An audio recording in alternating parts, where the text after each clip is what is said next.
Hello friends, I am Dr. Ujjwala Desai, working as an assistant professor at TES Modern College of Pharmacy, Nigadi, Pune. So now we will discuss the classification of bacteria. The bacteria can be classified on the basis of following criteria, that is shape, cell wall, flagella, nutrition, temperature response. Now first we will see the shape. On the basis of shape, bacteria are classified into four types. Four important types are Coccus, Bacillus, Vibrio and Spirilla. Other than that, the spirochetes, actinomycetes, mycoplasmas are also some classes which comes under other classes, but four major are Coccus, Bacillus, Vibrio and Spirilla. We will see each one of them. Coccus stands for circular or archeon, that has spherical, oval or round shape. So those bacteria which are round in shape, those come under the class Coccus. Coccus is singular, cocci stands for plural. And we will see according to the different arrangements, these cocci are again classified, sub-classified into uh, types like diplococci, where cocci are present in groups, that is in pairs. Example is Streptococcus pneumoniae.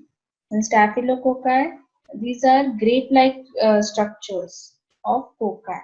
Means not in pair but more than two. That's the example is Staphylococcus aureus. Tetrads is a group of cocci, four cocci together arranged in same plane, only singular plane. The example is Micrococcus species.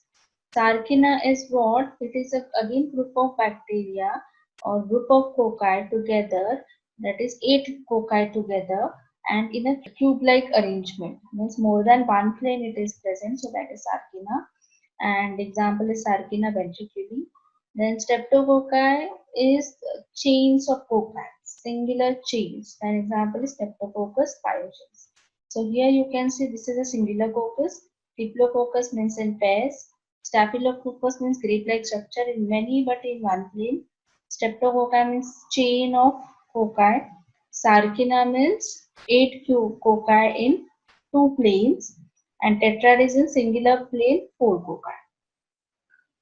Next is Bacillus. Bacillus is a gram-positive rod-shaped bacteria. We'll be seeing what is gram-positive. And these are usually obligate aerobe or facultative anaerobe. Now, what is the difference between the word obligate and facultative? Obligate is compulsory and facultative is optional.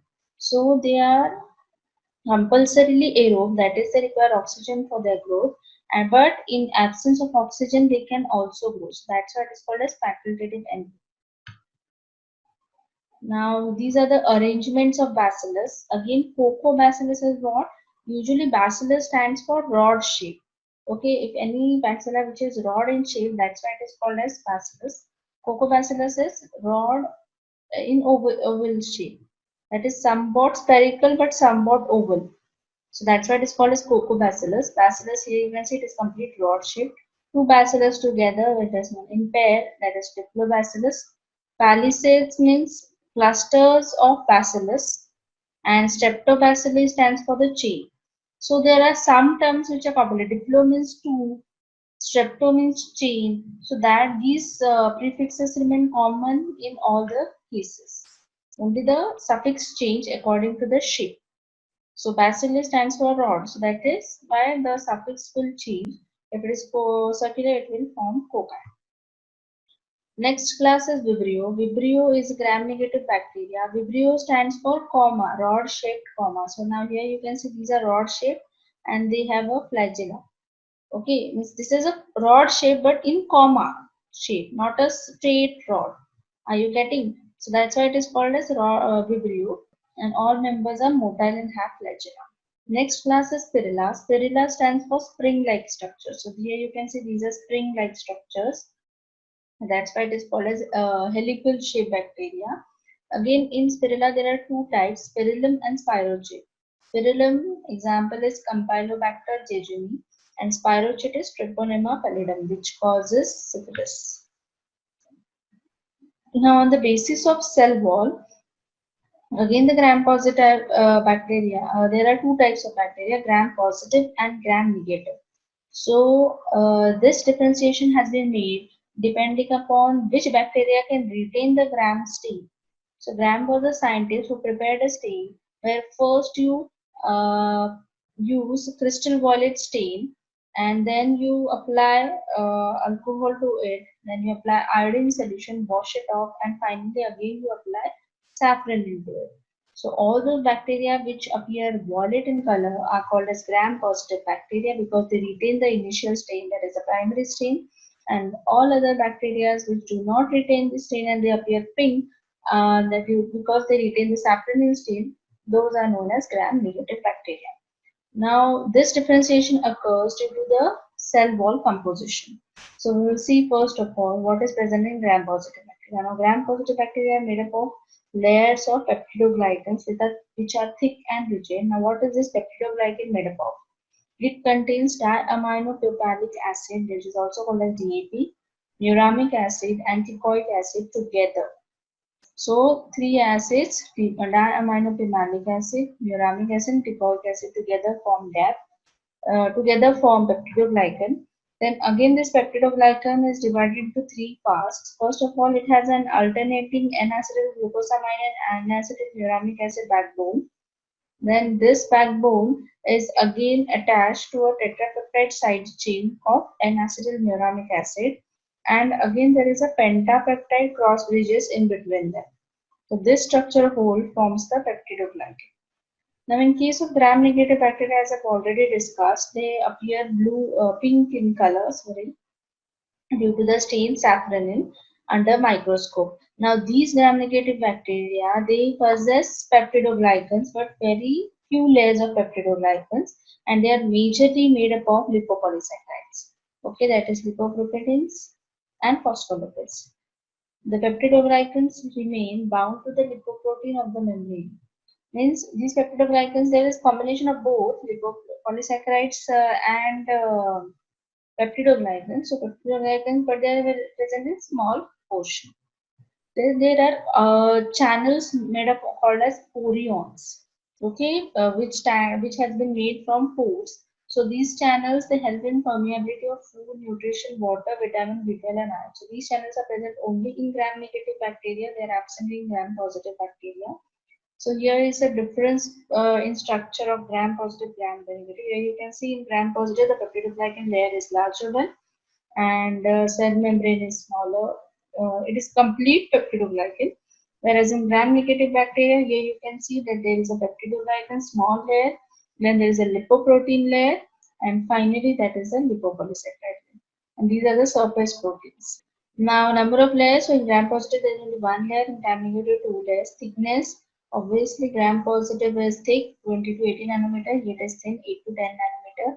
Outer membrane is absent in gram-positive, but gram-negative contains the lipopolysaccharide outer membrane. Periplasmic space is present in gram-positive in some, but in all gram-negative it is present. Chemical composition, obviously peptidoglycan, teichoic acid, and lipoprotein acid. Here it is only lipopolysaccharide, lipoprotein, and peptidoglycan. Porine channels are absent in gram-positive, they are present in gram-negative. Lipids are less in gram-positive, more in gram-negative. Peptidoglycan is more in gram-positive, less in gram-negative. Permeability of molecules is more in gram-positive, less in gram-negative. And resistance to molecules is less in gram-positive and more in gram-negative. On the basis of nutrition, the bacteria are first of all classified into autotrophic and heterotrophic. I guess everyone knows the difference. Autotrophic is the bacteria which can synthesize their own food in the presence of CO2 and water and light, obviously, because they produce the food in daytime and they have a green pigment in them. Whereas heterotrophic bacteria, the food is obtained from this autotroph, so they don't require the green pigment, and they will get the food available all the time. Okay. Now, under this heterotrophic again, there is sub classes, that is holozoic nutrition, saprophytism, and parasitism. Holozoic nutrition, which means the organisms which will feed on ingested solid organic material, and then it is digested into their bodies. Okay. Then saprophytism are the almost normal food, whatever they will take, like directly plants and all. So those will be holozoic. Saprophytism means these are the saprophytes which feed on dead and decaying matter. They don't feed on living matter. And they include the bacteria and fungi which digest the food externally before the nutrients are absorbed.